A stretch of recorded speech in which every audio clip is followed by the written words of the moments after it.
Ya, jelang perlawanan perdana Pesta Bola Merdeka antara tuan rumah Malaysia melawan tamunya India, nama TMJ disebut-sebut. Ada apa ini?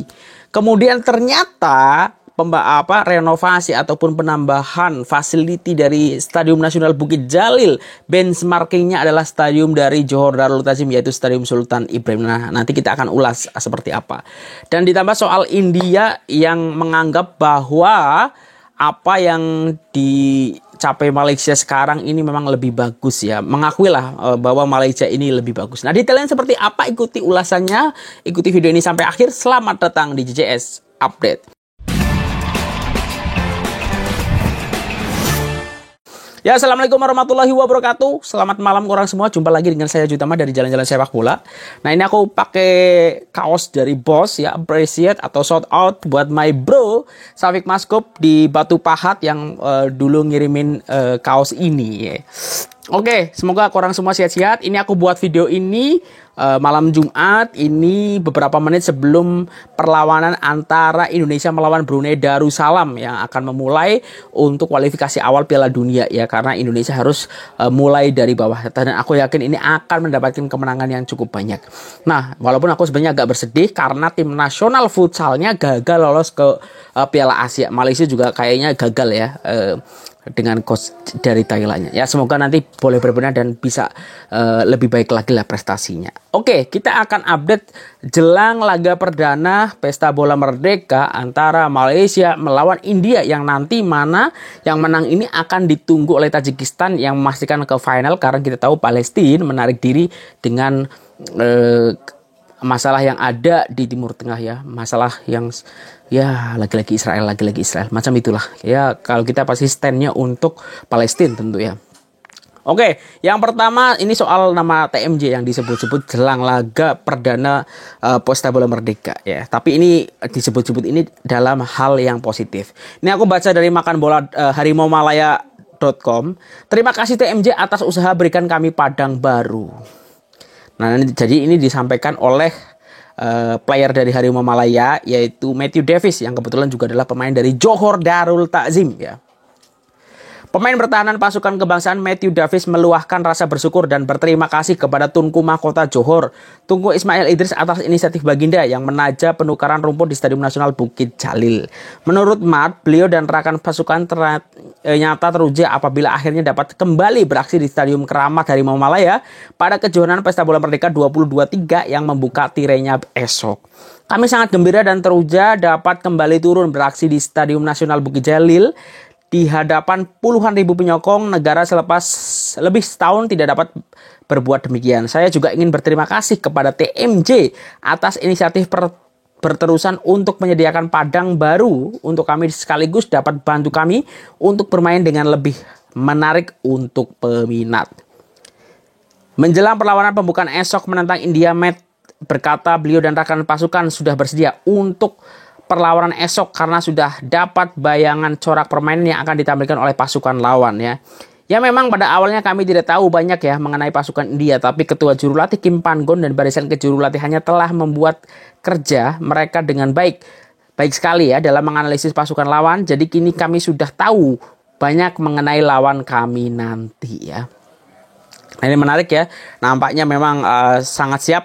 Skuad dari Kim Pan-gon ini yang punya rekor bagus selepas dipegang oleh Kim Pan-gon ini untuk menghadapi laga perdana Pesta Bola Merdeka yang akan berlangsung besok. Nah, kita tunggu saja seperti apa ya, dan di sini lagi-lagi nama TMJ disebut karena inisiasi ya dari TMJ ini, makanya sekarang Padang ini diganti. Dan yang menarik lagi ada artikel yang menyebutkan bahwa benchmarking nantinya ataupun perbaikan-perbaikan di Stadium Nasional Bukit Jalil ini adalah dari Stadium Sultan Ibrahim. Nah, ini aku baca dari harimaumalaya.com juga ya, proses tambah baik SNBJ masih berjalan. Benchmark adalah seperti SSI, ini Muhammad Faiz Sanusi ya. Ketua Pegawai Eksekutif Perbadanan Stadium Malaysia, Moh Faiz Sanusi, menyifatkan bahwa pihaknya menjadi Stadium Sultan Ibrahim ataupun SSI sebagai penanda aras buat Stadium Nasional Bukit Jalil dan sedang berusaha untuk mencapai standar yang diletakkan oleh stadium milik Johor Darul Ta'zim. Katanya PSM ada berkomunikasi dengan skuad bola sepak kebangsaan mengenai apa yang diperlukan dan pihaknya kini membuat penambahbaikan bagi mencapai kehendak Harimau Malaya. Kita sudah dapat maklum jelas daripada ketua jurulatih mengenai keperluan mereka sebagai pemegang taruh dan mereka melakukan fasilitas seperti di SSI. Dari segi bilik persalinan, gym, ruang, dan pemain, cooldown selepas perlawanan. Sekarang ini kita sedang dalam proses tambah baik lagi fasilitas yang ada. Penanda aras PSM untuk SNBJ adalah seperti SSI. Prioriti PSM adalah kepada acara Sukan dan FEM sendiri adalah salah satu pemegang taruh kami. Tetapi acara hiburan juga adalah salah satu daripada pencapaian kami karena kami tidak boleh mengharapkan 100% Grand Kerajaan ya, jadi akan digunakan untuk fasiliti yang lain. Tapi menarik ya bagaimana Stadion Nasional Bukit Jalil ini benchmarknya adalah dari SSI. Jadi ini kredit ya untuk Stadion Sultan Ibrahim yang menginspirasi stadion-stadion lain, bahkan stadion nasional ataupun stadion terbesar yang ada di Asia Tenggara. Nah, selanjutnya dari sisi India, dari konferensi pers tadi ya, ini masih dari harimaumalaya.com.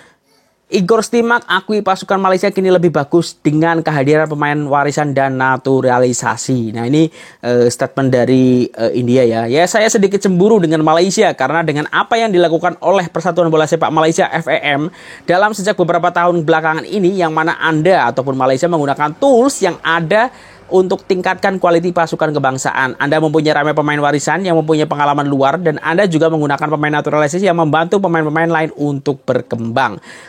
Kami tahu pentingnya kejuaraan ini dan kami akan buat yang terbaik untuk coba menang kejuaraan ini. Saya tidak tahu sangat dengan pasukan lawan, tapi saya sadar mereka kini berada dalam posisi terbaik. Namun saya juga yakin dengan kemampuan pasukan kami. Kami akan memberikan 100% komitmen bagi memastikan kami dapat menang pada perlawanan esok. Nah, ini jurulatih dari India. Nah, ini menarik ya. Apakah sebenarnya kan aku sebelumnya sempat cakap ya bahwa Malaysia ini cukup cerdik ataupun pintar dalam memilih lawan-lawannya di Pesta Bola Merdeka ini, karena semua lawannya ini secara peringkat FIFA berada di atas Malaysia, tetapi secara kualitas ini masih memungkinkan, bahkan sangat besar kemungkinannya untuk Malaysia mengalahkan musuh-musuhnya ya di Pesta Bola Merdeka ini. Tapi karena ditariknya Palestina, otomatis sistemnya juga diubah. Jadi kalau tak silap ini siapa yang menang akan lolos ke final dan bertemu dengan Tajikistan. Jadi boleh jadi kalau Malaysia kalah, maka kesempatan untuk melakukan perlawanan yang lebih banyak ini akan berkurang gitu. Ini koreksi ya kalau aku salah ya, kaitannya dengan sistem yang akan berlaku di Pesta Bola Merdeka. Kalau tak silap ya itu memang Tajikistan menunggu pemenang antara India dan juga tuan rumah Malaysia. Nah, menurut korang seperti apa prediksinya? Tulis di kolom komentar. Dan aku pikir sih Malaysia bolehlah mendapatkan kemenangan, apalagi bermain di Stadion Nasional Bukit Jalil dengan kondisi padang yang oke lah sekarang dan dukungan dari penyokong. Itu aja, kalau ada kesilapan aku mohon maaf. Sampai ketemu lagi. Wassalamualaikum warahmatullahi wabarakatuh. Dah.